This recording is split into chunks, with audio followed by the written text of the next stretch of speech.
Hello, everybody, and welcome to the Paranormal Portal not podcast. This is not a podcast, ladies and gentlemen. This is our video show on YouTube and on TFR Live, iHeart, TuneIn, and TalkStream Live. So I've just got my head going in too many different directions. But hello, everybody, and welcome to the show. Hope you guys are doing great, and thank you so much for being here with me. As always, it is our Friday night show, which means it's 2 hours of paranormal fun ready to go, which I always love. I hope you guys love it too. You must, because you're here, and that's always an encouraging thing. So welcome, everybody. Thank you for spending part of your Friday nights. As always, the phone lines will be open during the course of the show. If you want to call in and share something paranormal of your very own, we'd love to hear from you. I am talking about our number is 720-923-0500. Again, 720-923-0500, or right up there if you're looking on the YouTube screen. So I'm not alone here, ladies and gentlemen. I've got a wonderful friend and special guest host with me tonight. And if you paid any attention to the promos prior to this, you know who's here. It's our wonderful friend from not only Hidden Existence, but also co-host on Bigfoot Odyssey, Miss Daniela Agliolo. How you doing? I'm doing good. How are you? I'm doing good, thank you. I'm just trying to get you metered here. Hold on, keep talking. Hello. Testing 1, 2, 3. How's that? Perfect. Yeah, I think you're dialed in now. Welcome to the show, and thanks so much for being here. I know you just mentioned that it's like 3 a.m. where you are, and it is. You are a machine. I don't know how you do this. I think I'm on automatic pilot at the moment. But thank you for inviting me, because I've been looking forward to it. And like I said, you only live once, so That's you right. know, what's another late night?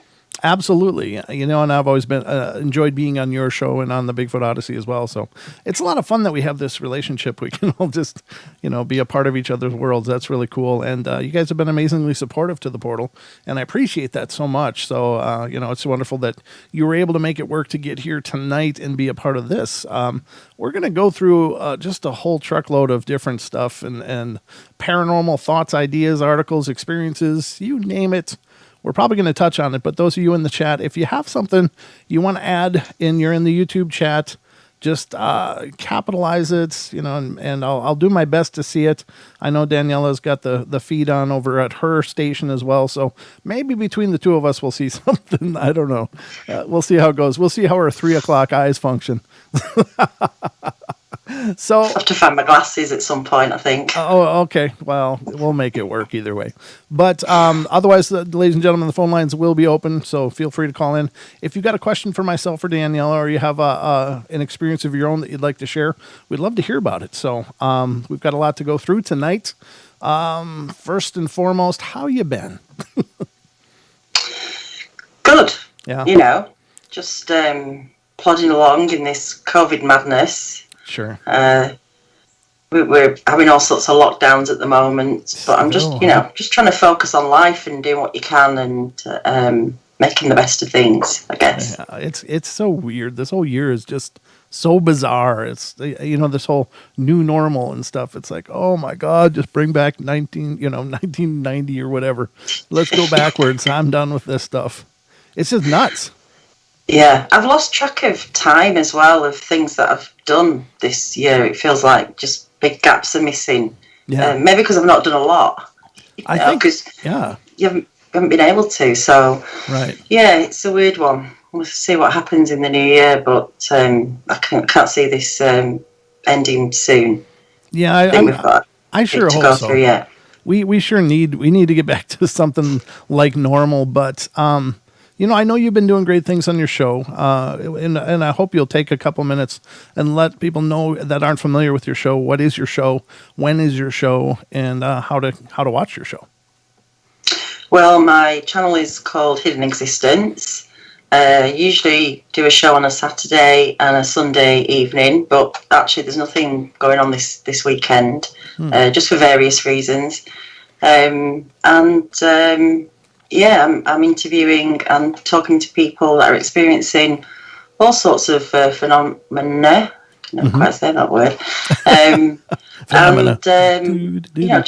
Just exploring the things that go on in life and that we don't often hear about, but is happening, So, right. Yeah, No, that's in a nutshell, really. Well, and that's wonderful. And then, of course, that's on YouTube, ladies and gentlemen. Do you have the YouTube URL, the youtube.com/hidden existence? I do, yeah. Okay, good. Yeah. I do. It just makes it easiest to promote.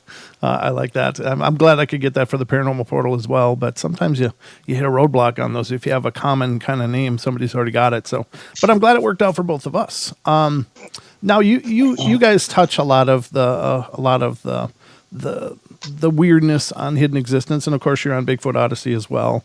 And I got to tell you that the variety of experiences that I listen when I'm tuning into Bigfoot Odyssey or on your channel, the amazing variety that people have of experiences always just baffles my mind. And there's so much about, like, just for instance, the Bigfoot phenomenon. And I know I'm just preaching to the choir here for most of our audience, but it really confuses me. I'm when I first started doing all this, I was pretty sure I had it kind of figured out. At least in my mind, I was pretty comfortable with my assessment of what this phenomenon was.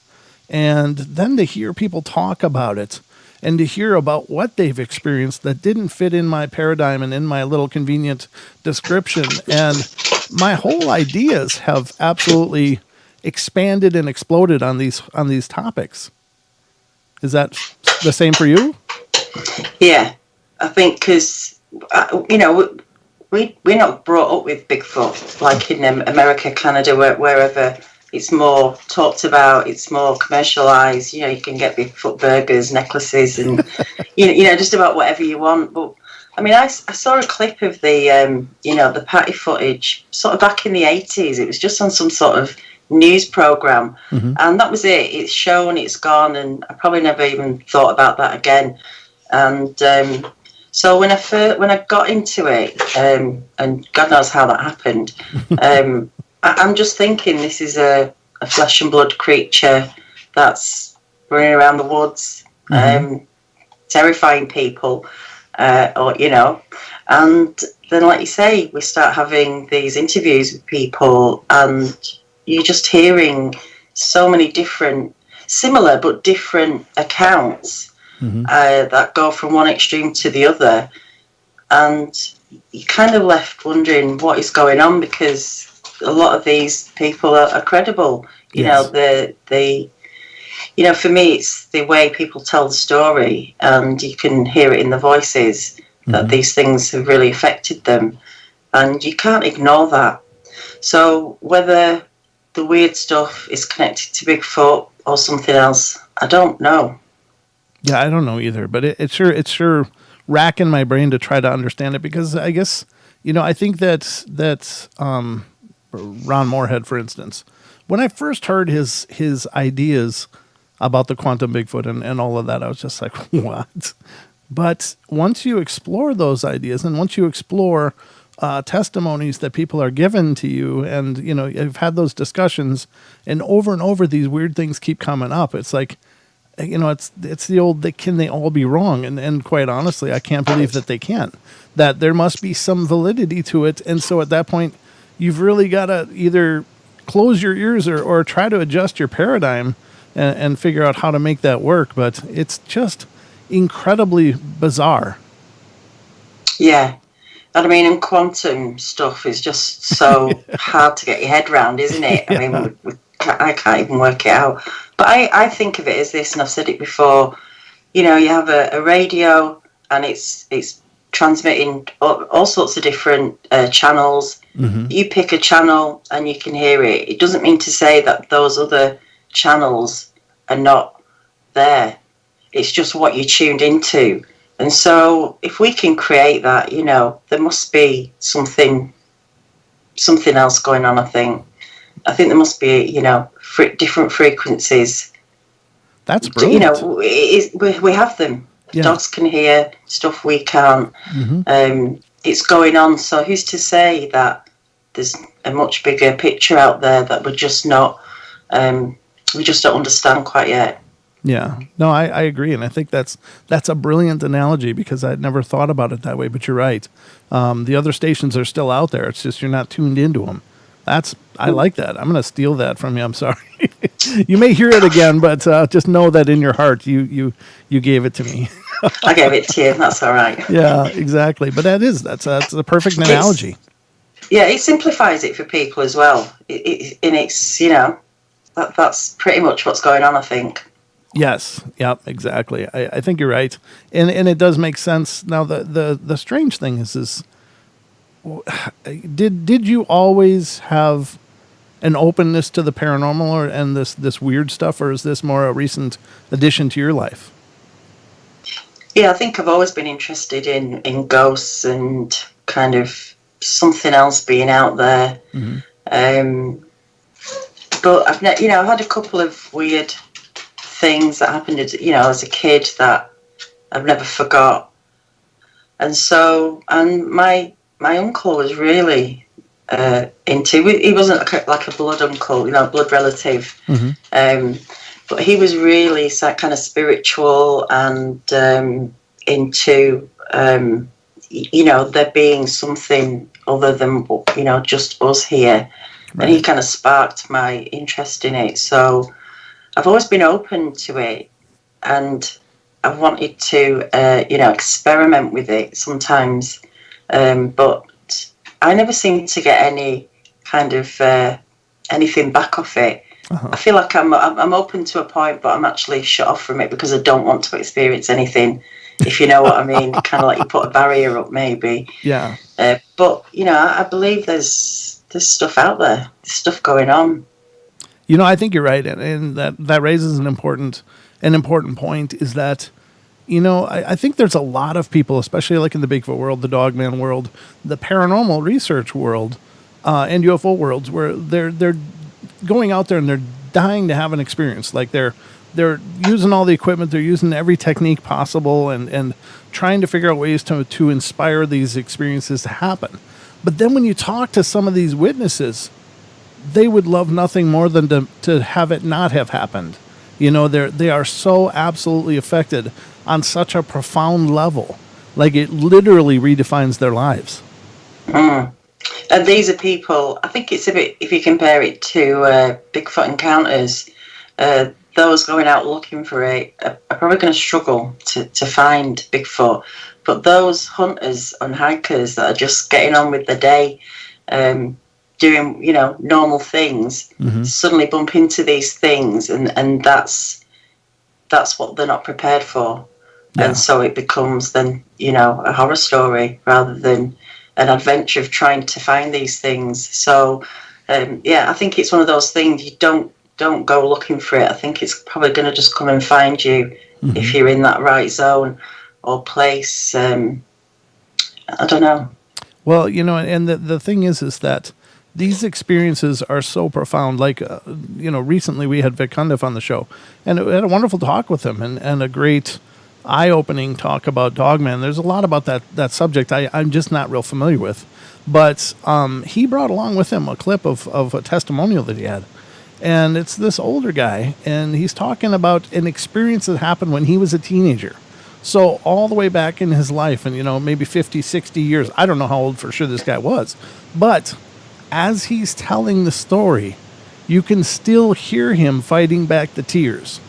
And this is from something so long ago, but it had such a tremendous impact that he was still carrying it just like it was yesterday. And it's, what else in life can you think of that has such a profound impact? And I can't think of much of anything. No, it has to be a real trauma. Yeah. That's what it is, a traumatic experience that does that. And Kerry's a great example in a way. Mm-hmm. This encounter happened to him 12 years ago, and not so long ago he was talking about it, and I could see him getting out of breath. Yeah, I could see it, all coming back to him. So mm-hmm. it's very real, But like you say, it has to be a really traumatic effect for you to think back for something to upset you. Yeah. After so many years, it's something that's really, really touched you. So, yeah, that's the clues for me, is when you see and you hear it in the voice. Yeah, exactly. That's when it really breaks through, and you're like, whoa, this is, mm, either they're incredible actors or they're telling the truth. And I don't think most people are good actors, yeah, and why put yourself forward from it? I mean, there's just no sort of gain from it. Even if you want 5 seconds of fame, you're not really going to get it in the Bigfoot kind of, community. Not now, because we're so on it, aren't we, with what's real and what isn't. Mm-hmm. It's such a strange subject, isn't it? It's such a strange thing. You'd think this is just be so easy to go out and find this creature. Yeah. And it's not. There's a huge mystery to it, and that's, I love mysteries. Mm-hmm. I love these sort of things, and that's what's got me addicted to it, I guess. Yeah, you're absolutely right. And that's, I guess, it's always been my inspiration behind doing the show, is that I've loved this stuff forever, as far as I can remember. And the thing is that I love exactly what you just said, that we still have things to learn. There's still adventures, and there's still mysteries and things to unlock about our world that we live in and we take for granted. And I think, going back to your analogy about the radio thing, you're right. We live our lives in these little tunnels, this little channel on this wide band of possibility, and we're so minutely focused on what's going on right in front of us. And then to open your mind and think, yeah, but there could be portals, there could be dimensions, there could be things walking around all around us that we aren't aware of, because maybe they're just out of tune with us, and maybe they can adjust that and jump into our reality and jump back out, and all of these possibilities. And it's overwhelming, but it's also kind of magical. Well, which way is it? Are we tuning in, or are they tuning in with us? Yeah. I mean, what happens at that moment? Mm-hmm. That's what I'm interested in, is how do these events take place? What's the catalyst to it? Another mystery. Yeah. Yeah, exactly. And those quests, I think, will go on as long as time, maybe. I hope not. But then again, on the other hand, to be honest with you, I'm almost reluctant for them to be solved, because once they're solved, then they're just normal, And yeah, I don't know. We'll have no shows then. Yeah, we'll have shows, will we? We'll have nothing to talk about. It was solved. That's it. We'll have to have the knitting portal. Yeah. I can whip up a quilt here while we're talking. Yeah. I don't know. Yeah, I mean, it certainly is good for job security, the fact that it's so nebulous and out there. But you are from England, and I know that we're gonna do some discussing about some of the paranormal oddness that goes on over there. Now, had you, when you were growing up, just speaking of, since we're already kind of on the Bigfoot topic, had you heard stories of like the Woodwose or the Woodiwassa or No. the Gray Man or any of that when you were growing up? Nothing. Okay. Nothing like that. Because when I was growing up, there wasn't the internet. Sure. And so, you just knew your local stories, or what a friend told you, or something like that. So yeah, I never, only when I got into Bigfoot did I realise, the UK had a wild man Woodwose legend, and yeah, it's all new. It was all new to me, really. Yeah, I think so too. And Pharmacy Seeds Network from our chat room says, once solved, you can do discussion of, but I think we're a long way from being solved. Yeah, I think so too. Yeah. I think so too. And I don't believe that somebody's just going to suddenly bring in the keys to the kingdom and go, oh, here it is, guys. This is what it's all about. I think that even if some part of it is substantiated to the satisfaction of science, there's still decades and decades of study and understanding, and the whole principle of science is to observe over long periods and learn. So there's still a lot of mystery that would even be underneath that, like an onion. Once you peel back, well, they're there for sure. We know that now. And then, what have they been doing? Yeah. And for me, this has been going on for so long. Mm-hmm. We were talking the other night on the researchers' report about, so we find a body. Now what? Right. Where we're going to go with it, it's no point, you could go to the newspaper, you go to the media, but we need someone to look at this body, to tell us what it is, how it works, and that I don't see that happening. I don't know who's going to do that. Sure. It's yeah. There's a long way to go, even if we did find a body. Yeah. I think. Yep. No, I agree, and I think you're right. And then, of course, there's the discussion about whether or not there is already an active cover-up of that, and many people believe there is. I don't know personally what I think about that. I've obviously heard the claims that people have about it. I just don't know what the long game of that is or why that would happen. But I don't know. I have a few ideas, but they're kind of way out there in X-Files land. But that's kind of where we live. That's right. Yeah. But I mean, I don't know. I don't live over there, so I'm not, picking up on why they might be covering it up. Other than it's something either really sinister or right. they know about it, and what do they want us to do? Yeah. I mean, I don't know. I Right. really don't know. That's the thing. Can't even guess. The other part of it, and I mentioned this on the show before, is that, not only because of the mystery and the intrigue of it, but also because whatever we touch, and I mean mankind, our human race, whatever we touch and get involved in, we tend to kind of destroy it. And it's the old idea of the nature researchers, and I don't know who coined the phrase, but they said it's impossible to observe nature without affecting it, and affecting change. But, and then you think, well, say they do substantiate. Bigfoot's out there, everybody. Well, what do you think's going to happen next? Well, everybody in their whole family is going to jump into the family car and go hit the woods looking for one, And suddenly, the natural beauty and wild places are just, new theme parks or new reality shows.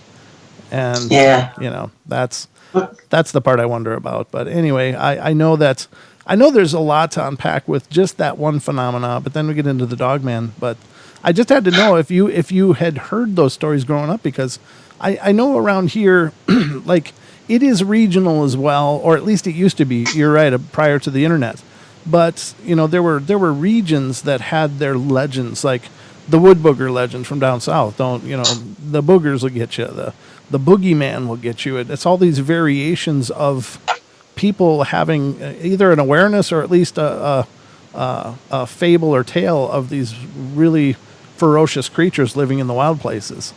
And I think that, that comes up. I know in the native First Nations communities that comes up a lot too, that they had those same kind of stories. So I was just curious if that was common in England as well. Did you get those childhood stories of be careful or the woodwolves will get you?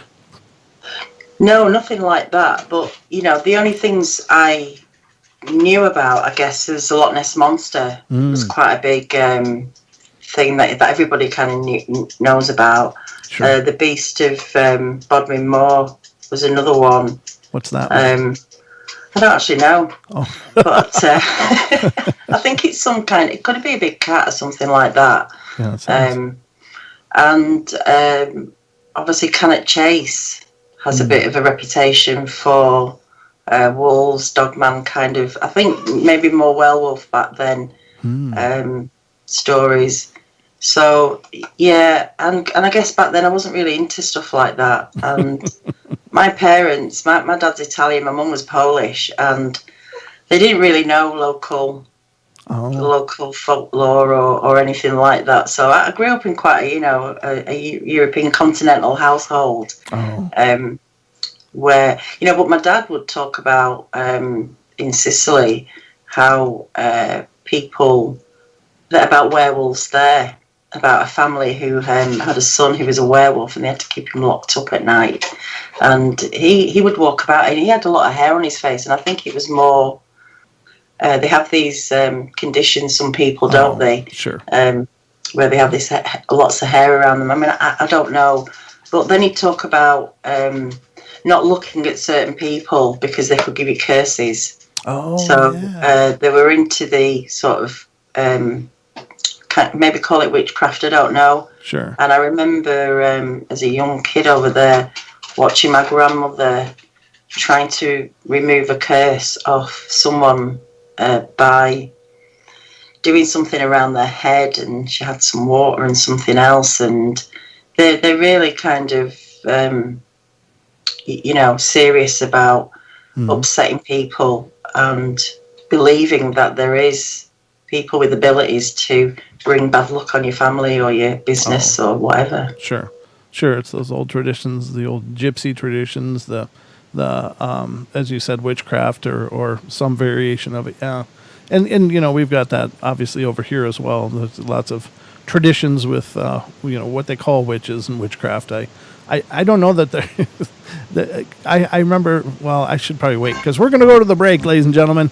We are heading to the first break of the night. It's already flying by, obviously. Wow. Yeah. So we'll be right back. Don't go away for more of the Paranormal Portal with Miss Daniela Agliolo. Right here. Don't go away.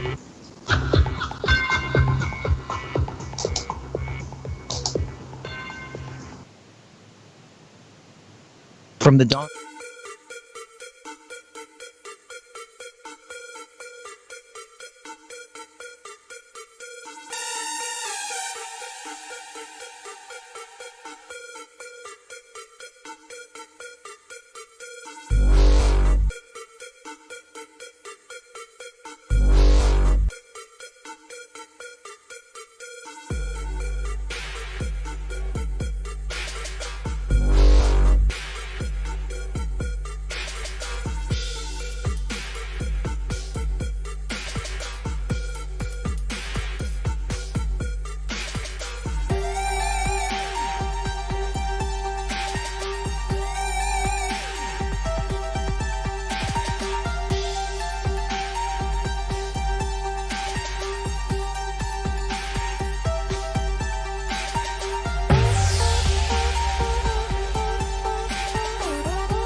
the second half hour already, ladies and gentlemen. It has totally flown by, but that's always the meter for the quality of conversation. If it's going fast, must be a good talk. And it definitely is tonight. So thank you all for joining us. And we are obviously having a wonderful time, but great to see so many of you out there. Lots and lots and lots of people coming in. So welcome, everybody. If you like what you're seeing, please get subscribed. We'd love to have you a part of the Paranormal Portal family forever and ever. And I will hug you and squeeze you and love you. No, I don't want to go all creepy on you.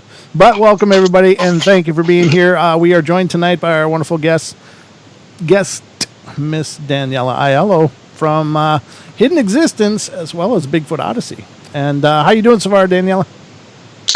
Good. Just had some coffee, got some cocktail sticks in my eyes. I'm doing good. Well, I'm glad you're making it. I know the hour is actually quite early over there across the pond, but it's good that you came on, and I love these opportunities to get together because you and I have done many shows together for a long time, and it's always been real easy to be hanging out and just chatting with you. So I appreciate you doing this. Thank you again. No, definitely, and thank you for inviting me on. It's been fun. I just want to thank But the Red, who said that the beast of Bodmin Moor was a big cat. Is a big cat. Oh, He's still around. So speaking of those, and I've had the discussion with the IBRO as well, Irish Bigfoot Research Organization, because they're also interested in those kind of things. I don't know that they actively research the big cats, but I can't say too much because what I was going to mention was it's something included in the documentary forthcoming in December, the Woodwose Walking with the Wild Men Part 2. But there is a lot of claims of the big cats all over the UK. Mm. And I think I had an experience with one. Do you? Please tell. And it's weird because I'd totally forgotten about it until I got into Bigfoot. I was trying to imagine how people felt when they were having these experiences, and suddenly I remembered something weird happened to me. It's not a very exciting story because I don't know what it was, but basically it was Christmas Day. It was in the evening. It was about 7:30, 8 o'clock, and I'd been invited up to my friend's farmhouse, which she was having a party kind of all day kind of thing, and said, pop up at some point. And I decided to walk up there with my dogs. It's about a mile or something from my house, and it's off we call it a bridle path, which is basically an access road off the main road to take you to a private property. And it's a bit of a windy road. And I was coming back about 10:30, 11 o'clock. And my dogs are off the lead and they're walking in front of me. And there's fields either side of me with big hedges. It's not, like I say, it's not a very wide path. Mm-hmm. And I could hear a growl on the other side of the hedge. And at first I thought, was that like a motorbike engine in the distance? Just, one of those hairdryer engine type kind of things. And then I heard it again, and I thought, no, there's something on the other side of this hedge. And I just carried on walking. I didn't try and, I didn't want to react to anything. I'm just kind of taking it in. Uh-huh. And this growl just starts getting louder and kind of stronger, kind of really deeper from it just sounded like a big cat, a big lion or something, but not roaring, but growling. Uh-huh. And there's just nothing that we have indigenous here that is going to make that kind of noise. There could only be sheep or cows in that field, and it wasn't any of those. And anyway, this growling continued, and the very strange thing is my dogs never picked up on it, and that's what I was waiting for, was the dogs to suddenly start kicking off, and they didn't pick up on it at all. Even the growling, they didn't. Wow. Yeah. Huh. So, and I didn't want to project anything onto them because they're quite, the minute I start, they're probably going to start. Yeah. And luckily, a car was coming down from the farmhouse. down this path, and I stood in the middle of the road to try and slow the car down so I could get the dogs on the lead. Mm-hmm. And then I stepped away to let the car pass, and it was going slow anyway, and I just kind of jogged alongside the car till I got onto the main road, thinking, you know, you're going to be safe when you're on the main road, but actually I didn't feel. I was kind of looking over my shoulder, and I just felt really exposed. Yeah. But whatever that is, if that's something big, at the time I couldn't really work it out. You know, it's not till I got home and I did a search on the internet, and there's lots of sightings in the UK, lots of reports in the UK, but there'd been a report about 16 miles away from me by a train driver who'd seen something large walking across the tracks. Oh, geez. About three or 4 days earlier, something like that. So I just, you know, put it down to possibly being that. I couldn't really work it out when I think about it, though. Yeah. Why was it following me? Why was it growling? If it wanted me, it probably wouldn't have made a noise at all. It probably would have just, you know, attacked me. Right. So it's a bit of a mystery. Right. You know? It was almost a territorial display, wasn't it? Possibly, yeah. Or it had something there that it was protecting. If it had, you know, can't imagine it having young. I mean, I don't know. Right. I don't know, but it was a really strange experience, and yeah. I mean, you know, you talk about not sharing encounters with people because people kind of just laugh, don't they? And I actually told my friend who lives at the house, and I'd said something really weird happened last night when I walked home, and I heard this growling, and you know, I think it was a big cat maybe, and she was like, "Oh right, okay." And this was Christmas, and a few months later, she messaged me. She texted me one morning, and she'd put, "Oh my God, I've seen it." At first, I thought it was Annie, which is her black Labrador. She says, but when I looked closer, I could see it definitely wasn't Annie. And I've rung animal care. And I was like, oh, right. And then I thought, hang on a minute, animal care, it's like a local cat's home, you know, where you put stray cats go and dogs. And I thought, why she rung animal care for, you know, a big cat like that? I mean, she ring the zoo or something. And so I just texted back and I went, animal care. And she just said, April Fool's. Oh, so it was April the 1st. So, you know, it's just, people don't take things seriously enough. Yeah. I know. Because you've got a snippet of a story, they just sound so outlandish, don't they? They do. When you've got no context or an ending or a beginning to put to it. So I can understand why it's difficult for people to come forward with stories because they make no sense. Well, I suppose they kind of just seem random. But now, in respect to the big cats in the UK. One of the theories that was floated by the IBRO was that they felt perhaps, you know, in the 70s or some such time, people used to have a lot of the exotic pets around. And when they were outlawed, people were forced, you know, in many cases to get rid of them because they were no longer able to care for them and keep them. So some people, they believe, might have opted to just go, you're free, you know, and take them out to the countryside and let them go. And, you know, that does make sense. Did you ever research big cat growls and listen to samples and see if anything was similar to what you had heard? No. Oh, okay. No. But when you say that about the 70s, you know, I've heard that as well. Laws were introduced that you had to have, licenses for exotic pets, and probably, you know, better enclosures. I'm guessing a lot of people just lived with them, you know, in the living room of a pet tiger or whatever. Yeah. But yeah, animals. These animals, where some people had released some. Andy Gone Fishing just made a point. It just said any tracks. If I'd have been more in tune with what's going on, like I am now, it was snowing. I would have gone back. Yeah. And I would have looked for tracks the next day. But, you know, I wasn't in that mindset back then. I was just, you know, I wasn't even looking at anything like that. I was looking at, you know, well, you know, sort of wood turning videos and stuff like that. It was like nothing remotely. So did your dogs just seem absolutely oblivious to it, or Mm. were they just not alerting? Were they like, let's get the hell out of here, kind of, They were behavior? they were in front of me. They're always in front of me, trotting away, Oh, just down the lane. huh. It was really strange, and it made me question myself Right, so many times because the dogs didn't react. And these are alerters. I mean, right. my dogs, they can't really do much damage, but one of them's a monastery guard dog, Tibetan Terrier, Oh, and they see and hear everything. If a sure. leaf blows past my window, they're on it. They're telling me about it. So for them not to pick that up, Yeah. that's the strangest thing. But I know I heard it.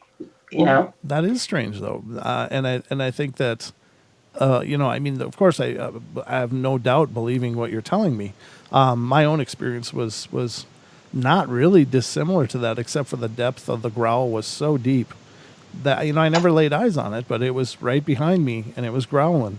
I don't know. I don't think, even if I could go back to that moment, I would have changed anything, because I was absolutely terrified. But the idea that something so big and powerful was behind me growling in an area that the biggest thing we have is deer. It didn't register, and for years and years and years I carried that along with me.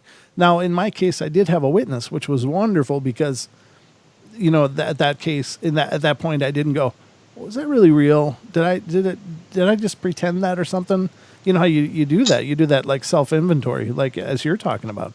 But I'm just glad that I had someone else there, because I probably would have just shelved it and filed it away as just some nonsense that happened in my head, because I never saw anything after that either. But there's always that chance that there's something bizarre out there. But I do want to talk with you a little bit about the Loch Ness Monster, and then we're going to get into some articles and more of this stuff. But I wanted to ask you, what is your reflection on that study that was done on Loch Ness, where the genetic sampling study that was done, where they researched it, and basically the theory that arose out of that is, if there is a Loch Ness Monster, it's an eel or some kind An of eel. eel. Yeah. What are your thoughts on that? I don't know. Okay. But I mean, they're old, aren't they? Eels. They've been around a long time. Oh, sure. And I know everything has, but they are quite old things. So it's just the size. Yeah. It's just the size. If you go off the accounts, or I mean the little accounts that you've got, it's either there's a picture of it's not in Loch Ness, but there's a picture of a lake where there's 3 deer swimming, and all you see is 3 humps. Oh. And there was another account actually on the Thames, and it was seals. It was seals swimming together, and they looked like humps. Was that the one that was taken from up in the air? Yeah. That was from seals? That was seals? Yeah. Oh, that's bizarre, because I remember looking at that video over and over going, what the hell could that be? Yeah. So I don't know, but Loch Ness, you'd think it was this huge thing. Right. I don't know. Yeah. I don't know. It's very strange. Yeah. But I got to tell you, I was disappointed. Sorry, No, I was disappointed in the. Well, it's just an eel. It's like, oh man, that's not what I want to hear. And part of this is, it's this romantic idea that these amazing beings and creatures are out there.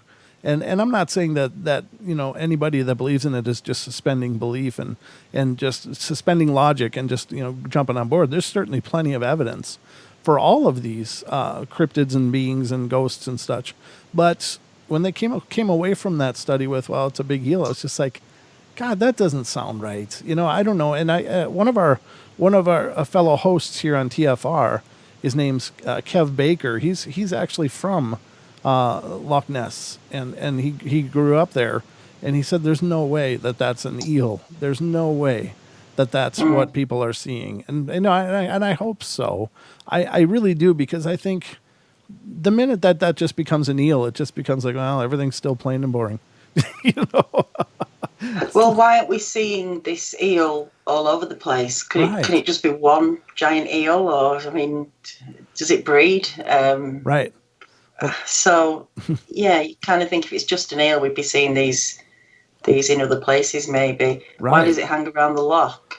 Um, who knows? I think there's ways out. Actually, I think there are ways to get out of that loch. But why would it return? Is, is Um, is the loch freshwater or saltwater? I guess I don't even know. or it'd be freshwater. It It'll is. be it'll Okay. be coming off, running off the mountains, I guess, and Okay. rainwater. And Oh, don't actually know the location. I mean, I know roughly. right. It could be the sea that goes into it. I don't know. Maybe it runs out to the sea. That's what I was just Um, thinking, through underground aquifers or something. Oh, now could that, be. yeah. And I'd heard that before. I just didn't know what that meant. It's like, well, is does it connect to the sea, or what's it connecting to, or what's going on? Now I know there's evidence. So we had a gentleman on our show, fellow host as well, on TFR. His name is Brooks Agnew, and he talks about Hollow Earth.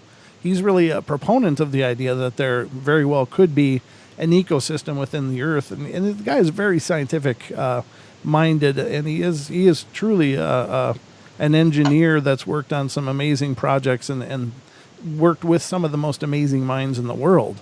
But he was talking about how there were seismographs deep in the ocean, that were on the anchored to the bedrock in the ocean, and they were detecting waves splashing from underneath, like there was a surf underneath the whatever the bedrock on the other side of that. I was able to detect this crashing shore, and it shouldn't have been able to Right. detect anything like that. And he also talked about, during the when the major ice sheets broke off up in Antarctica, or in the the what the hell is the region up there up north. What there were had these big ice chunks break off, and he believes that it might have opened up an aquifer that connects to that, because apparently soon after that happened, or within a period of time after that, they've discovered thousands of new species of rays, manta rays and stuff, that hadn't been recorded before. Like thousands. I think he said like 14,000 or something like that. Some Wow. really bizarre number. Like all of a sudden, there was this introduction of a huge population of new manta rays. And it's That's like, wow, it's incredible, isn't it? it is. And it makes you think. But somebody in this, lot of info supporting Hollow Earth theory, Pharmacy says. Yeah, there is. Mm. And I know there's a lot of people that get scoffed about such ideas, but I mean, really, we've never drilled to the core, which is probably good, because if we did, we'd screw something up. But I just think that there is a lot going on here. And then, is there cities underground as are believed? Are there other races of beings underground? Maybe not in a Hollow Earth, but some subterranean type of beings, like the lizard people in LA and stuff. So that's why I love the paranormal. It's just this whole amazing realm of possibility. So we go ahead. Well, we've hardly explored, have we? Really? Right. Maybe on ground. Under the sea, we haven't explored any of it, have we? In a way, we'd like to. But there's parts of the world that we just don't get to, and there is stuff there that we don't know about. Right.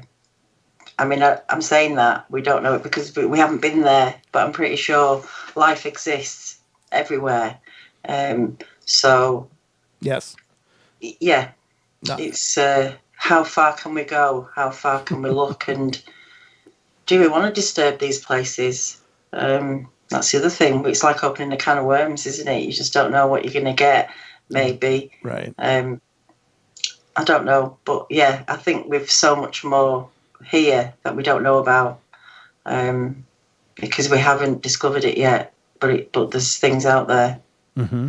They're doing it every day, aren't they, in the Amazon? They're discovering new species of something every day.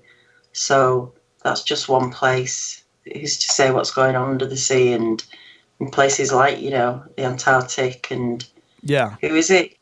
Linda Moulton Howe saying there's huge rooms carved out in some of these places up there that are so big that man wouldn't be able. I mean, I don't know. It's just. Right. No, I agree. Have you heard of them? Have you heard of that story? The huge rooms, did you say? These big, massive areas. Is this in South America, or where is this? No, in the Antarctic. In the Antarctic? Oh, yeah. I don't know much about it. I'm aware of the discussion, a discussion about what is down there. Many people have speculated there's giant craft that are laying under the ice. There are where giants lived. There's like ruins and old pyramids and stuff. And I got to tell you, from some of those satellite images, it does look like it's a pretty big reach that those could have been naturally formed. They do look like pyramids. Like they literally look like the pyramids were built there, and I would love to know more about that. See, that's the kind of stuff that I don't know why there's a hidden history, because there obviously is. When we talk about artifacts out of time, I mean, people have been, or something was here before we were. When you have, I just mentioned this the other night about the screws embedded into in granite that's millions and millions of years old. How did that happen? And the London hammer out of that was discovered in Texas. That's like this wooden handled hammer that's so old. The wood handle was poking out of a rock. They brought it home, cracked it open. The handle was so old that it was both in a state of petrification and turning to coal. So it was like both. Wow. And inside was the perfectly preserved iron hammerhead, much like almost like a blacksmith's hammer or something. That was embedded in 300 to 400 million year old rock. Yeah. I mean, the pyramids are all over the world, aren't they? Yeah. There's pyramids all over the place. Sure. And there's one in Bosnia that was discovered by a guy, and he's you can go over and volunteer and help. Oh wow. Work on it. And they found a leaf in between two of the slabs of these. It's man-made, obviously. You can see it's not natural. Uh-huh. And they did because you can't. What's the word? When you test the age of stuff. Oh, carbon date. To carbon date, yeah. Stone, I think, or rock, or anything like that. But they did it with the leaf, and pretty sure the leaf was 35,000 years old.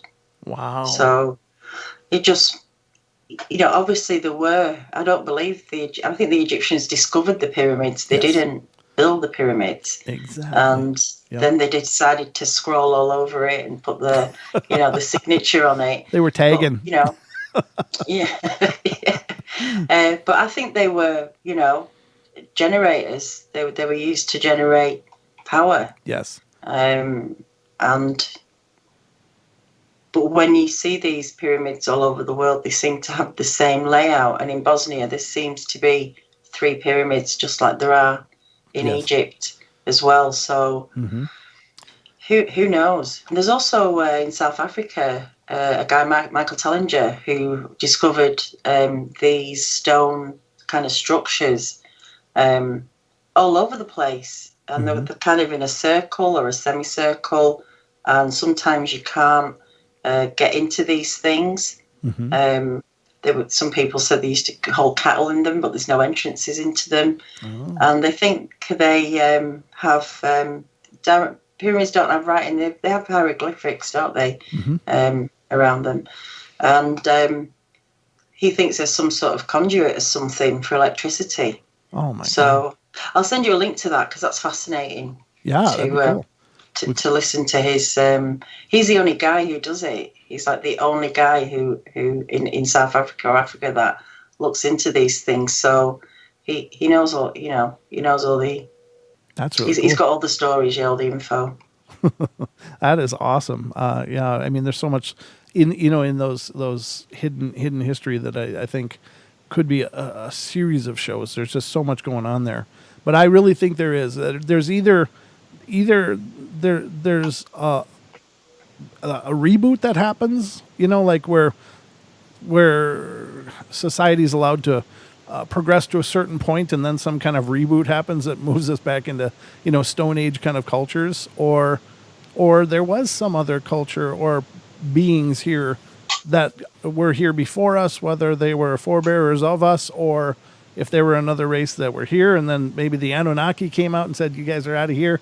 We're going to bring in this new race that we're creating to get our gold, or what? It depends on what you believe, but there's obviously something going on that our modern history is absolutely flawed, and we're still being sold that propaganda that, well, this is the way it went. But we're at the hour break, ladies and gentlemen.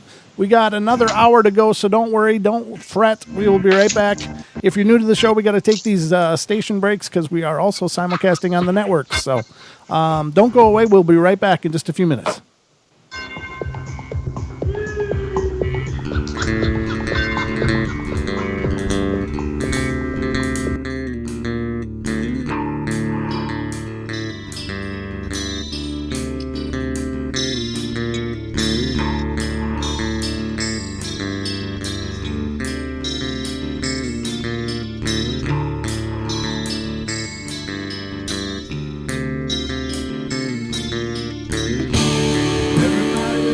Play their games.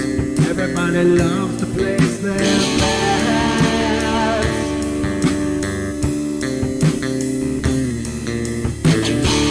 They don't understand the price I paid. They don't care to comprehend.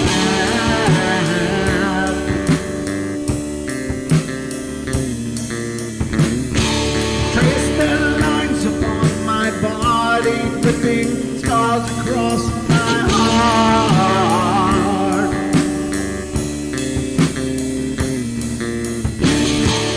Raging anger boils inside me, and their lies keep falling apart.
With my silence, I am not a stupid boy.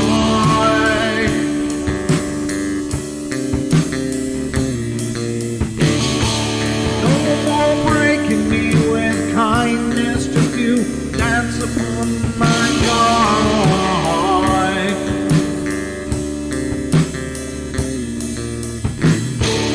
Leading me with empty promise, you're just another fucking mess.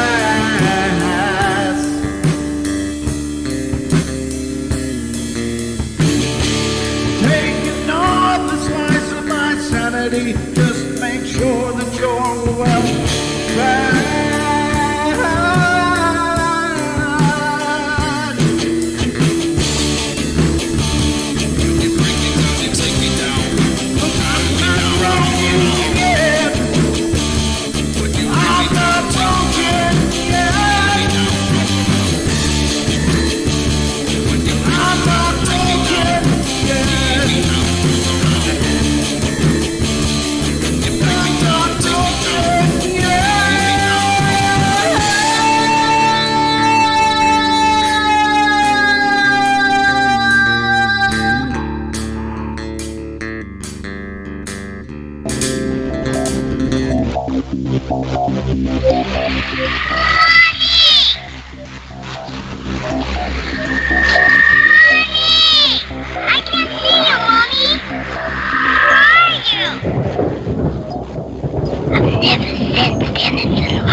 Carol Ann is not like those she's with.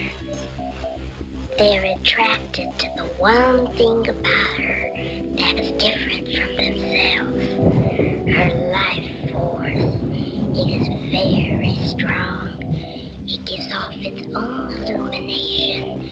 It is a light that implies life and memory of love and home and earthly pleasures. Something they desperately desire, but can't have anymore. Right now, she's the closest thing to that. Poltergeists are usually associated with an individual. Hauntings seem to be connected with an area. A house, usually. Poltergeist disturbances are of fairly short duration, perhaps a couple of months. Hauntings can go on for years.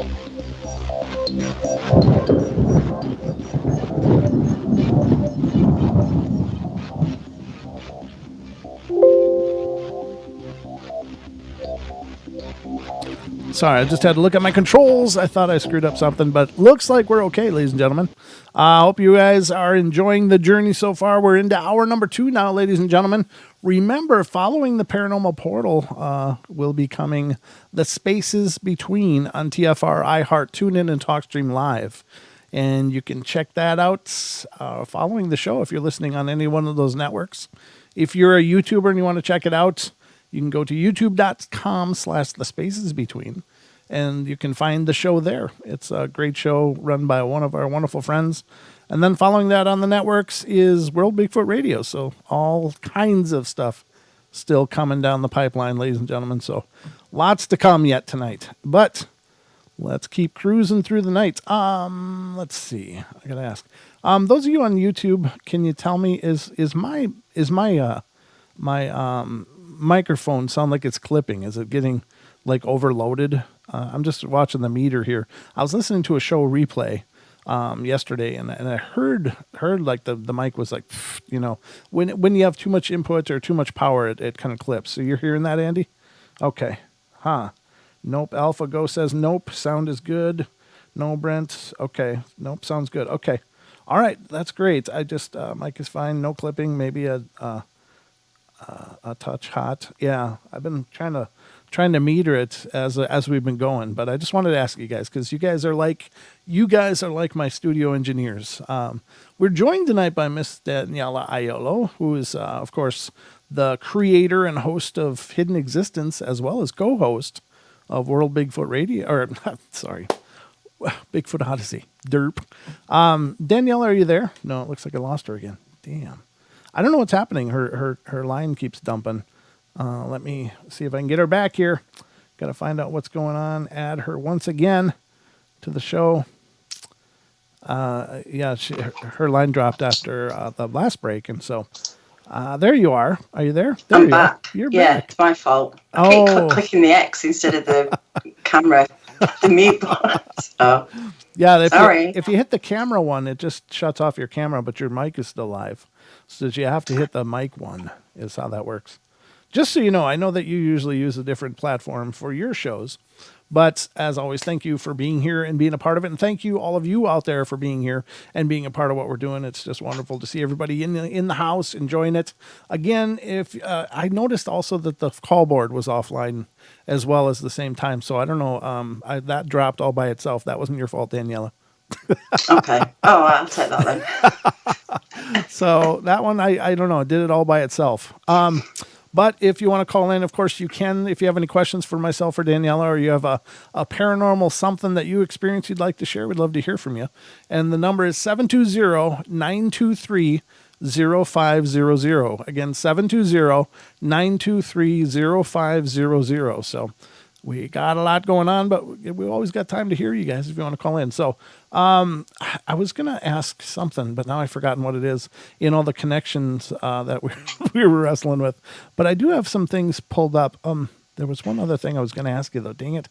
I hate when I do that, but I wanted to talk some cryptids with you. You of course, deal a lot with the cryptid world in Bigfoot Odyssey and with your own show. So, you know, there's there's a lot of creatures out there allegedly, and I don't know if all of these could be possible, and maybe they could. It's sometimes hard for me to know. Either there's a hell of a lot going on out there that we don't know about, or there's just a lot of, I don't know, gateways or doorways, or there's just a lot of really creative people making up incredible stories, and that's of course possible. And you can't, as much of a believer as you want to be, you can't just discount that either. That there are creative people out there making up whole stories. But what do you think, Daniela? How much of this stuff do you think is out there? I don't know. Yeah, that's. I think could these things be manifesting in? Could it be one thing manifested in different ways? That's one possibility. When we look back at stories, a lot of folklore is not always based on truth, but control, or maybe to put fear into people. Sure. In that sense. But like you say, there's too many accounts to ignore what's going on, and it's a difficult one, isn't it? Yeah, people have seen something. That was probably a really difficult question to throw at you too. I should have phrased it much better than giving you that that global size question to pin down. But it's really mind boggling. But do you believe the Dogman's out there? What are your thoughts on that? First of all, there's definitely something that goes with that description. Yeah. What I find hard to believe, this sounds silly. I can believe a lot of things, but it seems strange. There'd be a Bigfoot and Dogman, and there's two elusive creatures there running around that nobody can capture and get hold of and get photos of. Maybe they are the same thing, just a different style, just a different look. But then I've heard other accounts which describe the legs of, designed like a dog. Right. And that's not Bigfoot. No. So no. I heard what I call a credible account from a guy who's actually into biomechanics, and he described the legs really, really well. And he said that's not how people walk, how a normal person would walk. Yeah. So, and the other unusual thing about Dogman is it's, as you know, talking to Vic, I guess, this is an animal creature that wants to create fear in people. Yeah. You hear the scary stories of the Dogman stories. They're the ones that put the willies up you, because of the way it goes about scaring people, coming up to people's properties, banging on windows, looking in. I know Bigfoot kind of does that, but Dogman seems more set on trying to get you scared. From what I've gathered. So there's a different kind of personality there as well. Yeah. No, you're absolutely right. And the reason I ask is, you obviously probably hear a lot of these different accounts with the different formats that you're involved in. So the first story I wanted to talk about, and it just by the depiction of the imagery, there's no photos to share. So ladies and gentlemen, I'll just read this. But it's called The Mysterious Beast of Dead Man's Hole. It says Dead Man's Hole is located near Oak Grove, California, and was a stop of the Butterfield stage line. When the line was established, it ran right by a sparkling water hole. The stage often stopped there to refresh men and horses before continuing on their trip. And it was on one of those stops in 1858 that a legend was born. The driver got out for a drink. He leaned over the water just to meet face to face with a dead man, the first known victim of the hole. Several reports circulated San Diego of the disappearance of men, but were just dismissed. A French sheepherder was found dead at the hole in 1870. 6 years later, a stage passenger claimed to have seen a naked thing with long black hair watch him from a nearby bush. A few years later, a man named William Blair was found strangled in the woods near the hole. A couple of his wealthy friends from San Francisco investigated the death, but they found no clues. A year later, an Indian girl was found 200 feet from where Blair's body was discovered. In March of 1888, a couple of hunters named Edward Dean and Charles Cox explored the canyons behind Dead Man's Hole. Well, they managed to hike a mile through the rough terrain, and upon taking a break, they heard a crash nearby. What they found was a creature with dark brown hair, like a bear, and 6 feet tall, that was scurrying away. The hunters began to follow it, but decided to stop it in its tracks by firing a shot in the air. The beast turned to reveal its human-like face. It started to climb the canyon wall to a cave opening. Cox fired again, killing the creature. The article theorized that the animal was the result of a cross between a man and some kind of carnivorous beast. James Jasper reported in a San Diego newspaper that the monster's body was being taken to San Diego to be put on exhibit the next day. However, there weren't any further reports until after the 1888 article concerning the beast. Was the monster revealed to the world, or did it disappear in transit? Why aren't there any more articles about the monster of Dead Man's Hole? Perhaps the truth lies more in logic than in conspiracy. It may have something to do with the date James Jasper's article was published. Here you go. Guess what date? April 1st. There you go. Don't you hate There those? you go. I just hate those. Something or someone was killing people at Dead Man's Hole over a 30-year period, as reported, but who knows how many before 1858. Some would say that members of the local native tribes were responsible, but the indigenous tribes have always strictly avoided the area. The mystery continues. It doesn't sound like anything else ever surfaced about this location, but you do hear about that, those areas that were considered no man's land by a lot of the First Nations tribes. They just wouldn't go in those areas because either it was because it was a sacred place that wasn't meant for people to be, or there was some kind of devil or beast that was rumored to be there. You know, I mean, those came up all the time. They come up all the time. But yeah, this one turned out to be a farce. I didn't pre-read it, so I got bamboozled right along with everybody else. But no, it does sound like the murders were genuine, but the only time a beast was sighted, of course, was at the end where they allegedly shot it, and we're going to put it on display. I don't know how old the April's Fool tradition goes, but apparently it was alive and well in the 1800s, ladies and gentlemen. So That's the thing, isn't it? If you hadn't looked at the date, yes, you'd have carried that story with you and just repeated it. Yeah. My friend did the same. I got her into Bigfoot, actually.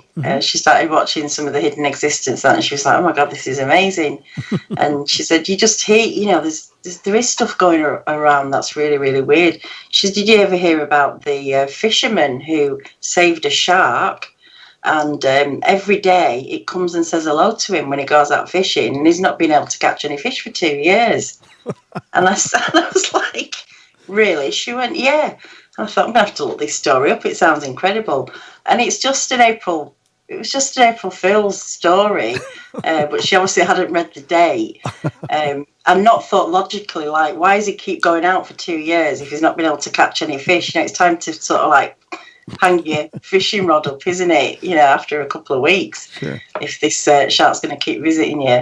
But I think there's a lot of that out there. There is a lot of stories out there that are not entirely true, and we kind of put our own slant on it. Sure. Or we just repeat things without looking into it a bit further.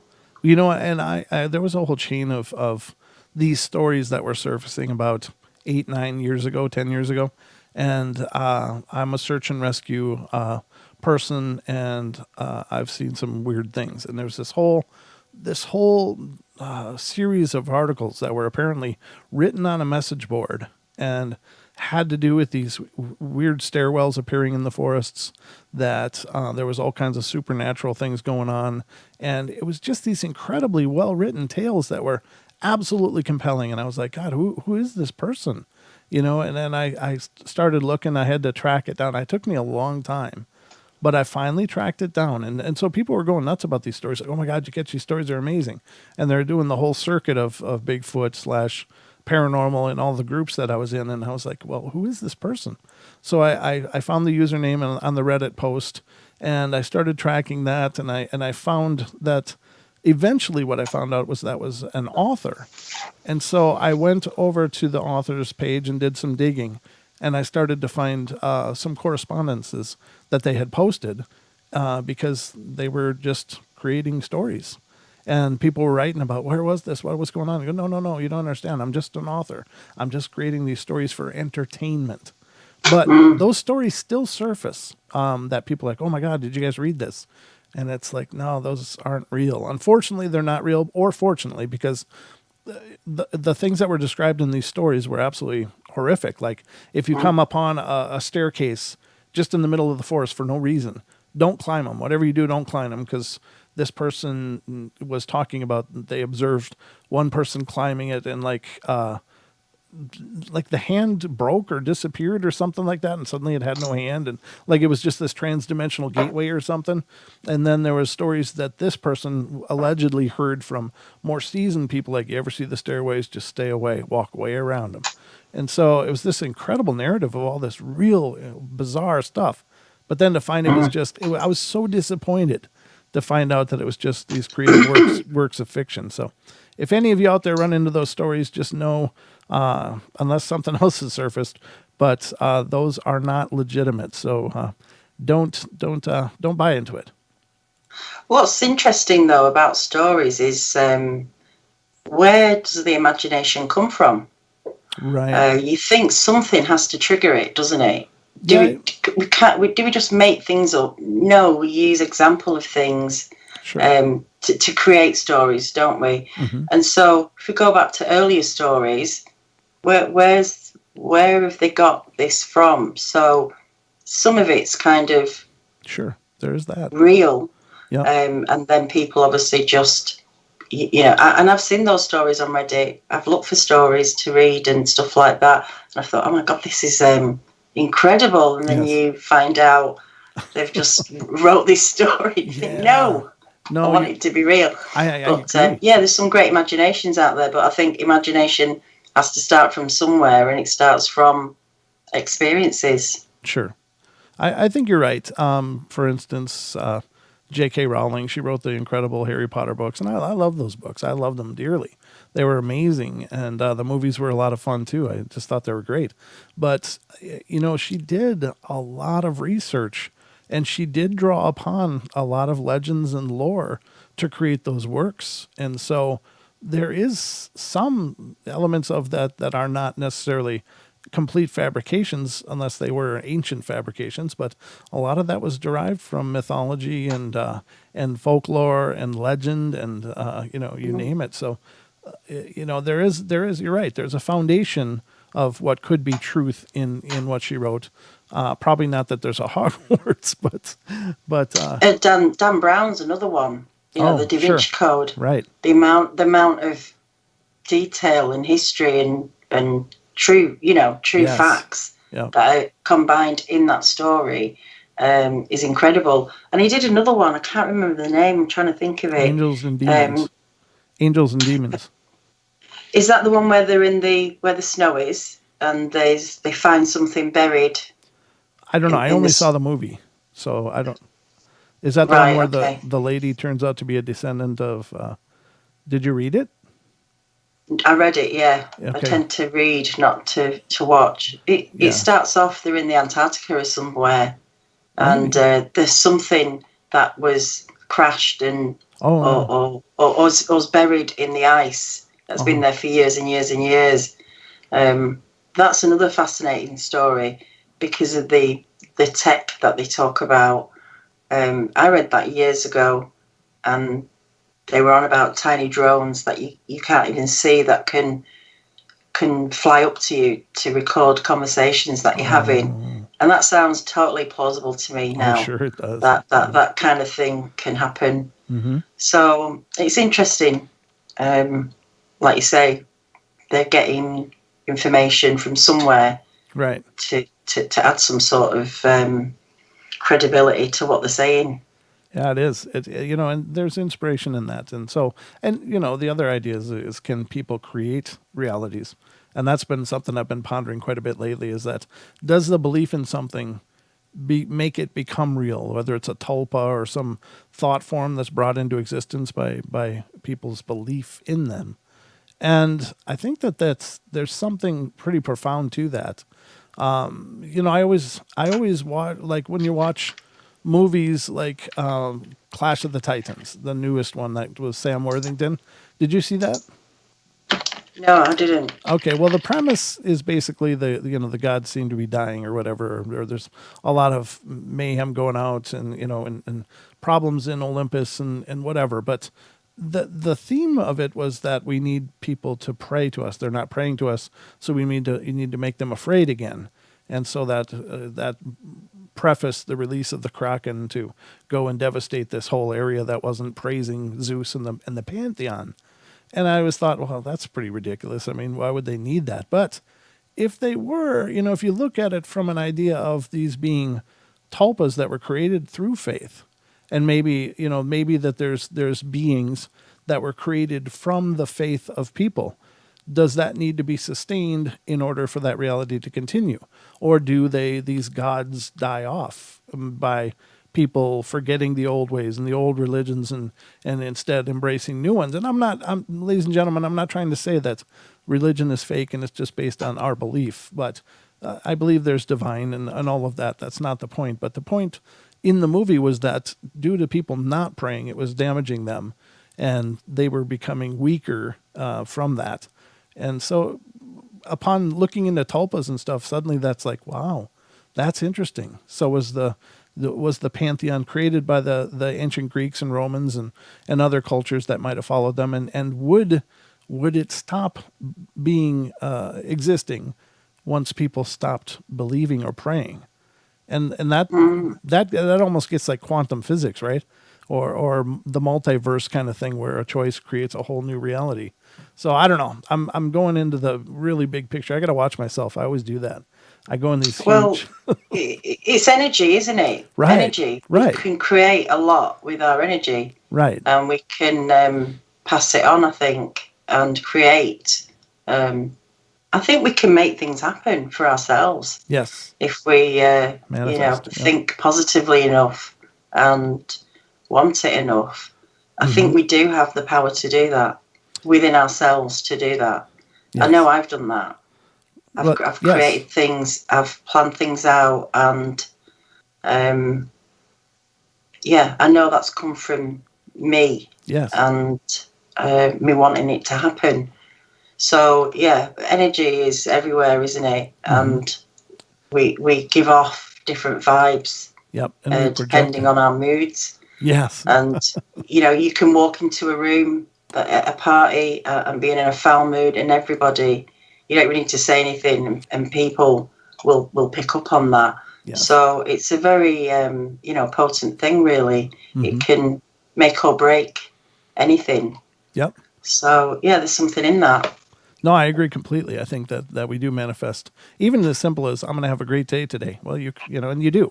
Or I just know something's going to go wrong today. And it does, because, those are the more simplistic examples of that. But I think really we do create our realities very fundamentally. I think that we are more involved with the events of our lives than we could ever believe. I mean, we really can shape everything in our reality. But yeah, that's a huge philosophical discussion. Well, I look at life, we all have stories, don't we? And why can't we go back and edit things that we're doing? Or like you do, if you wrote a story, you go back, change that word.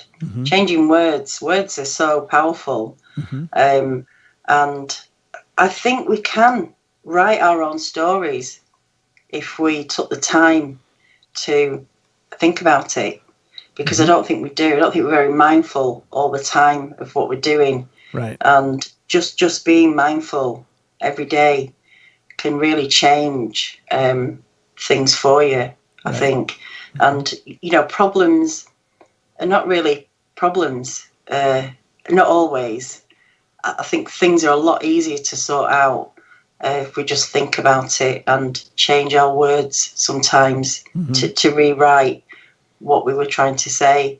I think it's that simple if we want it to be. I think you're right. There's something about the inner dialogue needing to change, and that's like your thoughts. You got to change your thoughts, and then of course, your outer dialogue needs to adjust to that, and you have to model those things and project it into the world. I always grew up hearing energy follows intention, and I believe that, and I think that ties into what we're talking about. But ladies and gentlemen, we're on the last break, so we will be right back. Just a couple of minutes. Don't go away.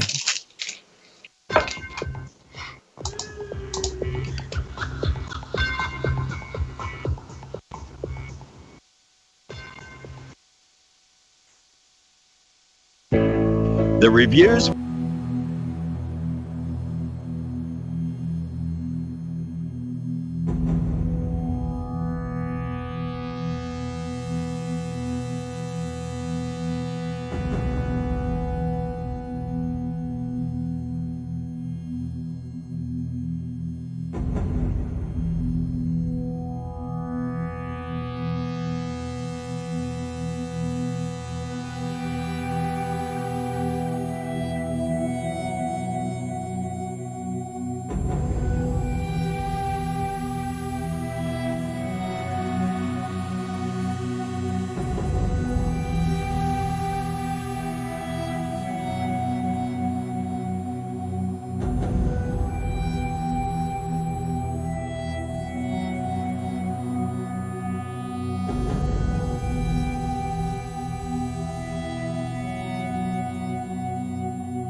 is it? Well, it's time for the last half hour of the Paranormal Portal.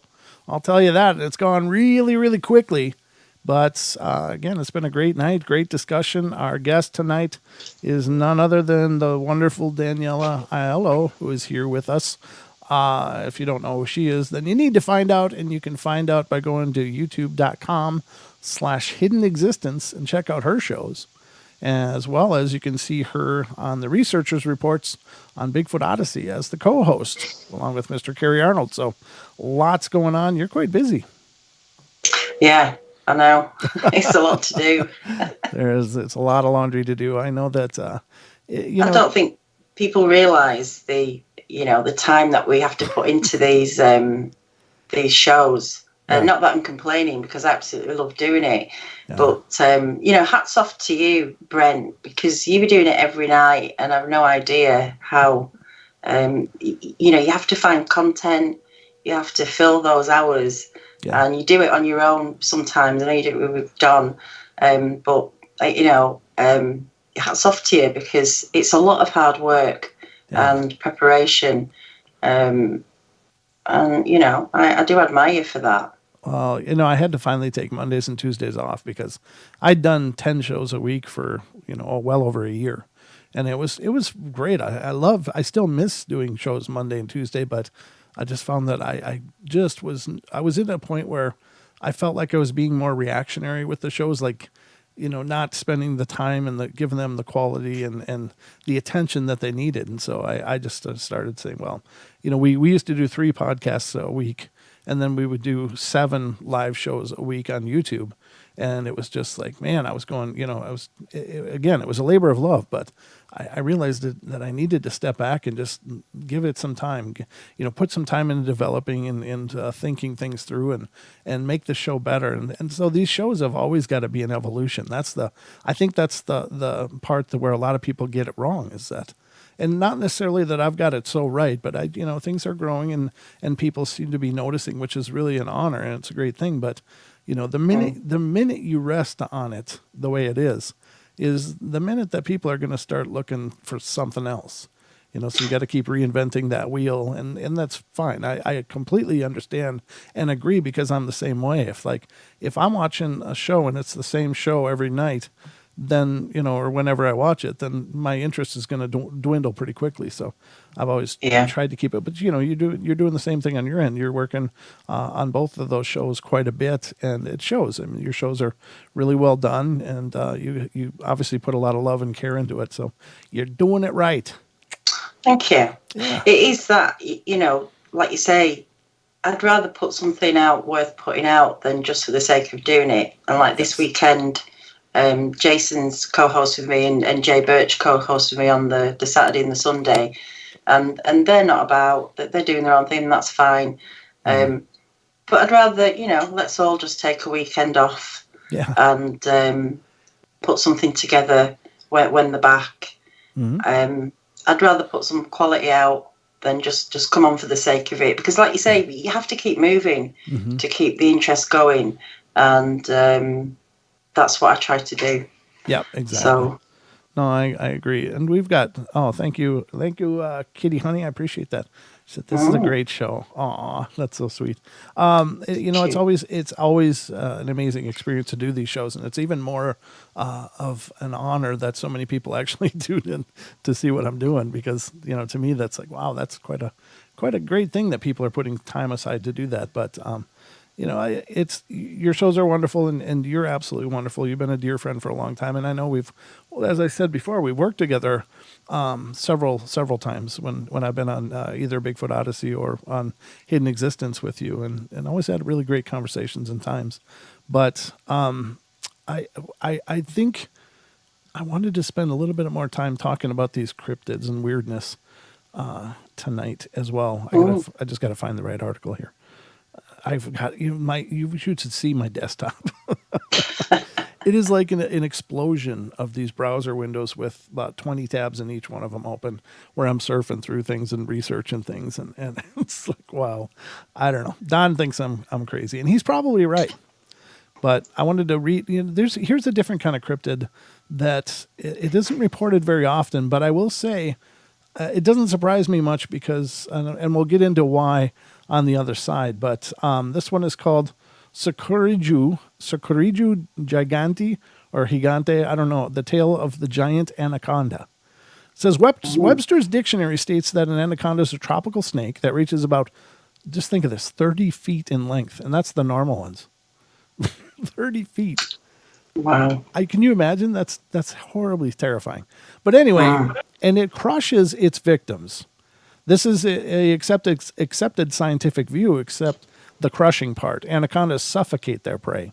However, natives tell tales of a creature called the Sakuriju, a giant monster resembling a snake, but much larger.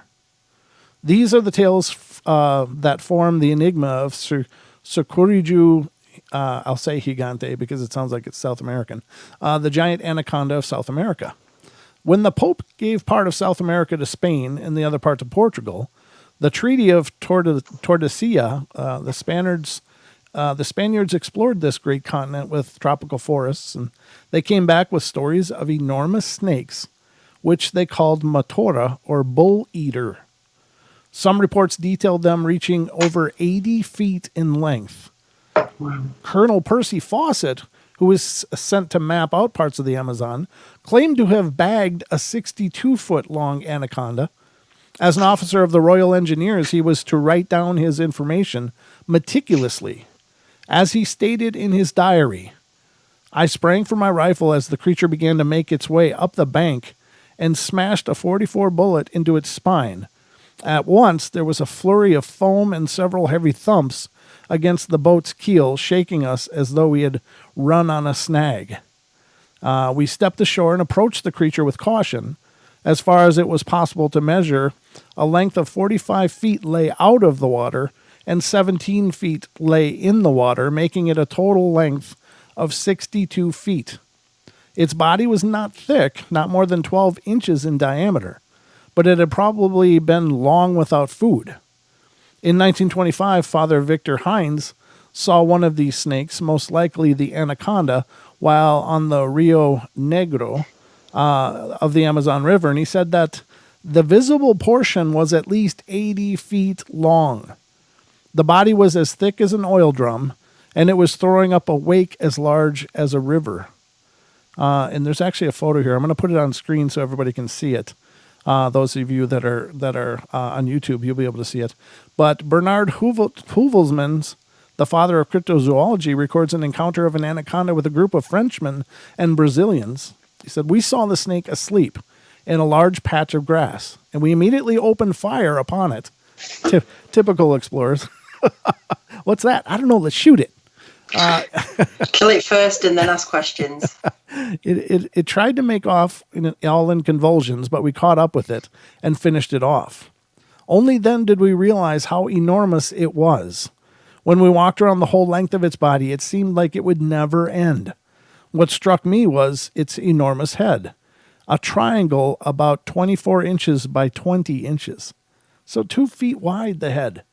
Oh my God. And that's closed mouth. You know how they can dislocate their jaw, and they probably could eat a bull.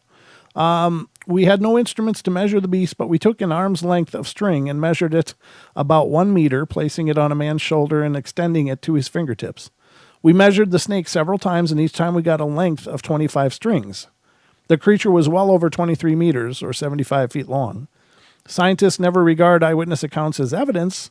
It would take a good documentary or body to investigate, but a body may be impossible to get out of the jungle.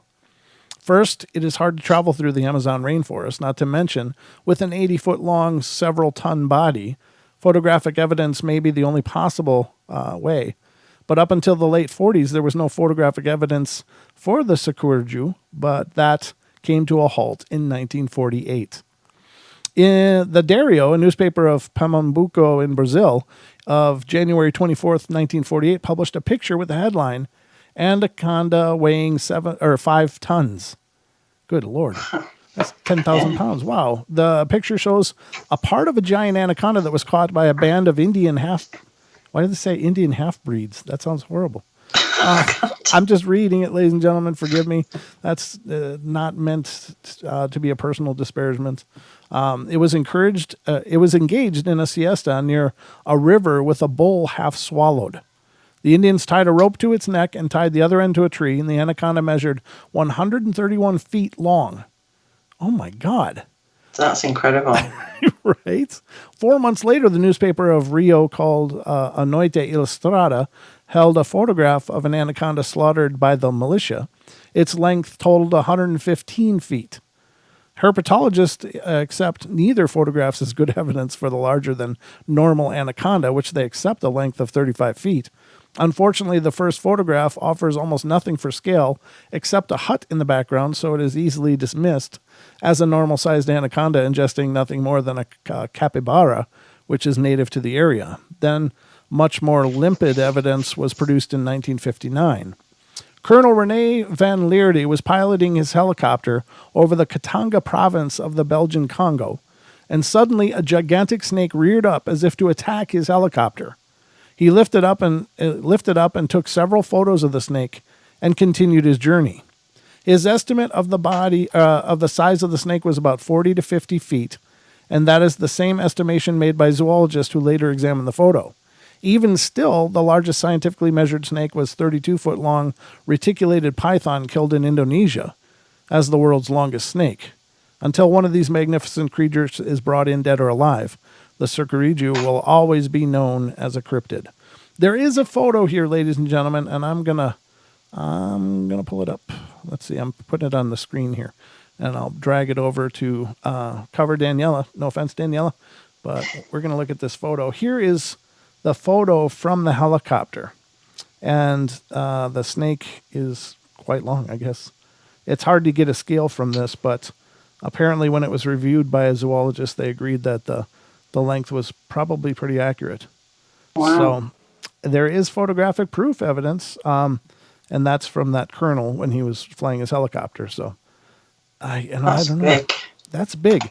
But I do know about anacondas and other snakes is that I don't think they have a determinate body length, meaning, like human beings are roughly, anywhere from 4 to 6.5 feet tall generally. There's obviously people on both sides of that, but we have a determinate length that we usually grow to. But snakes, as far as I know, especially like pythons and the big constrictors, they can just grow until they, can't support their size any larger.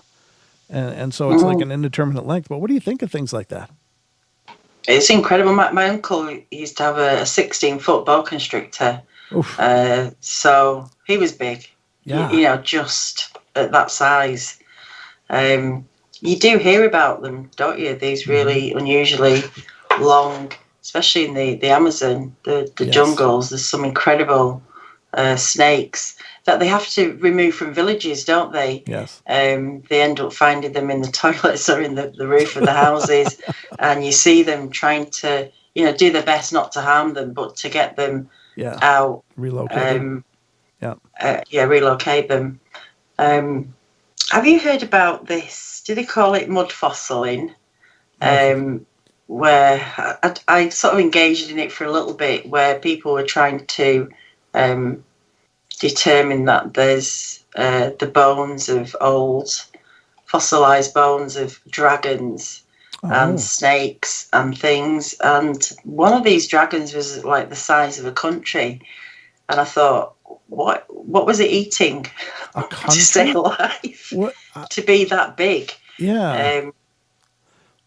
I'll have to dig it out and send you a link. I'd love to see that. And I will say though that I got to admit that some of the controversy, like around Devil's Tower in the U.S., that that's the mountain that was featured in Close Encounters of the Third Kind, that movie. It basically is just this jutting up piece of stone, but it doesn't look like it's rock. It looks like it's the trunk of a tree, and there's a lot of people speculating that that's indeed what it was. Like maybe it was an enormous kind of tree. And, and you hear the legends of things like Yggdrasil, the world tree or the tree of life, and the legends in so many different countries of these enormous trees that, towered over what we now call trees. And perhaps that's a function of maybe the old ecosphere, where there was more I don't know how that would help, but I'm thinking about the oxygen count in our atmosphere back during the time of the dinosaurs was apparently like much higher oxygen, but obviously it couldn't be much higher in carbon dioxide then, right? So I don't know how that would manage, but I think the temperatures were maybe warmer back then. It was more of a jungle like atmosphere here, as our world was pretty young, or a lot younger. But I don't know, when you hear about that, then it's like, okay, well, maybe there was other big things that existed around here that were much bigger than what we think. But it's possible. I mean, you have huge trees over there as well, don't you? Even now, we don't have trees as wide and tall as you guys do. So I don't know what that why that is. I don't know either. I think they're very specific, though. Like the redwoods only seem to really grow in that one area of Northern California, and the sequoias as well are there, but they're very particular about where they grow, and maybe that kind of exact conditions aren't repeatable all over. But it'd be, I that's one of my bucket list things, is to go see the redwoods and stuff, and the sequoias, because I love trees. I just love being around, trees. I go into the forest whenever I can, which is not very often anymore, but it's always just a real spiritual thing for me. But maybe things were really bigger. But what do you mean when you say the size of a country? Like, are we talking like Germany country size? Or? Yeah, something like that. I can't remember. Somewhere in Asia, I think. I'll have to try and find it, and then I'll send you it. What I was going to say about trees. I forgot. It'll come back to me in a minute. Yew trees. I love. There's something unusual about yew trees, and we have an ancient forest here that is full of really old yew trees. There's just something about them. I don't know what. Right. Like you say, there's just something in nature, isn't there, that makes you think there's more going on. Just the wildlife and natural planet has so much. Yes, I agree. Complex stuff going on that we haven't got a clue about. But we're sat on trees, aren't we? We're sat on old trees that have taken down with them lots of coal mining. The amount of fossils that must be found when people have been coal mining, because that's just the old fossilized stuff, and there's a lot of history, a lot of stories to tell in these old trees, so they're important, aren't they? They carry a lot of information.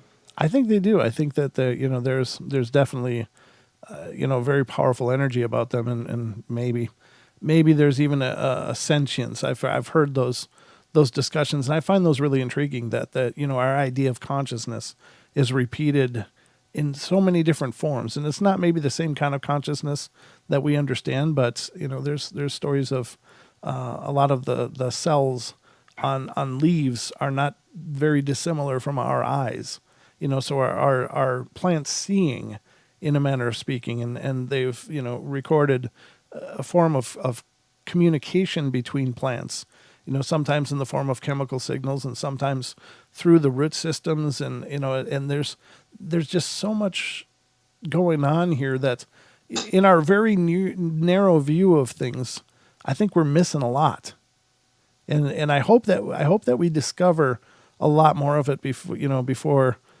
we lose the ability to, because you mentioned the Amazon, and of course that last story was mentioning the Amazon, and you think about all the rampant logging that's going on, and all of the maybe entire species are being just wiped out because people want to plant fields instead, or have grazing land for cattle, and it's hard to disparage the simple people that are looking for that in their lives, because we take so much for granted. We just go to the supermarket and grab some food and we're good. But in a lot of these places, they have to create those things still, and in a lot of traditional manners. So they maybe really do need the land, and so I don't think it's a malicious thing necessarily in a lot of cases, but unfortunately, it's having an impact that'll affect the globe, and that's what's certainly concerning.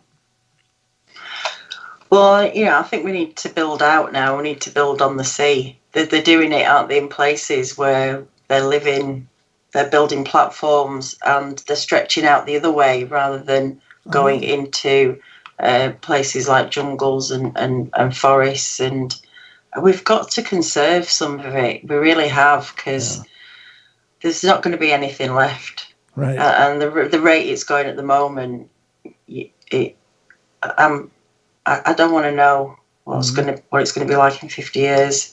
Right. I think it's going to be a really sad place if we keep doing what we're doing. You'd think, we'd be more advanced in conserving space and making the best of spaces, and we don't. We seem to be very wasteful in all kind of ways. The more we carry on, the less we seem to learn from our mistakes.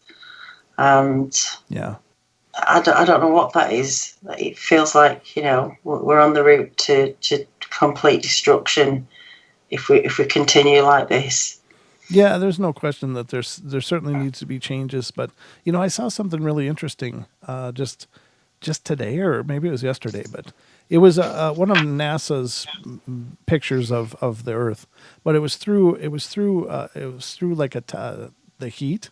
They were doing heat mapping and stuff, and they found entire swaths of like the Midwest to the East Coast were just red and glowing. And they said, what you're looking at is not any kind of destruction or anything, but it is what you're looking at is the photosynthesis of all of the crops that are planted. And this was dealing with cornfields. And these red swaths were just showing the amount of photosynthesis going on, and of course the oxygen that's produced as a result. But they said in certain times of the year, the Midwest is producing more oxygen by like 3 or 4 times than the entire Amazon rainforest. Wow. Isn't that something? Yeah, that's incredible. Yeah, and at least there's some benefit coming back, because I think about what did America look like before we got here, and the same for the UK. I mean, what did it look like before, with those big pristine forests and stuff, and now there's like little pockets of forested areas, but it's certainly not the land that it once was. And neither is a lot of the US. It's just been, chopped down and mowed down and developed and fielded and agricultured. And again, I'm not speaking against any of those industries. It's part of our modern existence as we perform it currently. But I think that the world was a lot different. Yeah, I mean, there's places in the UK where we simply can't build on the moors and the. We seem to have pockets of towns, if you will, more than pockets of forests. And obviously, the further north you go, it's more barren up in Scotland. But where I'm at, I mean, I'm on the edge on the coast, and in between me and I'm on the west coast. In between me on the east coast, there's a huge vast moorland and forests that can't literally be built on because of the incline. The incline on it and the access to it. Quite lucky in that sense that cool. There's places that we can't. I think it's 9%. We've built on about 9%. I know it's a really low number. But those are the places luckily being preserved. Yeah, being preserved. Yeah. So we're down to about 2 minutes left, and again, I want you to have a chance to let everybody know where to find Hidden Existence and where to see you doing your thing. So if you would, please. So. Yeah, well, I'm on YouTube on the Hidden Existence channel. I'm on Saturday nights and Sunday nights. On a Saturday, I do something called Bigfoot Cafe, where everything Bigfoot, cryptid, paranormal kind of stays there on a Saturday night. And on a Sunday, I have a lot of fun with Jason. We have a show called Anything Goes, where we can literally talk about anything. And what's great about that is that it's kind of opened up the topics that we can talk about. It doesn't just have to be cryptid and Bigfoot. Right. Hidden existence exists everywhere. We've all got a hidden existence. We've all got things that we hide or don't necessarily show to people. And there's many sides to life. Yeah. and it's great that we can explore it. I had on an ex-Scotland Yard undercover detective last Sunday. He spent 20 years in the police force, ended up having to go into witness protection, totally changed his life. Wow. And he had to retire, and now he's looking for Britain's most wanted murderer, who's been hiding for many years. Oh my and goodness. that's another hidden existence. You know, they're everywhere. Right. So there's lots of different subjects going to be coming up on the channel. Good. And topics, and it's just keeping it interesting.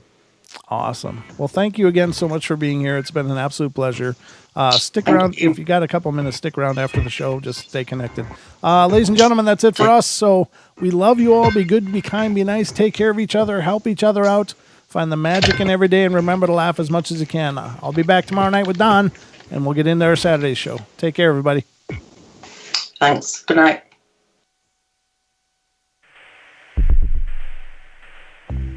Censorship and regulation is becoming an ever-growing problem in today's modern media, from the mainstream to YouTube and Google. Just give me a minute here.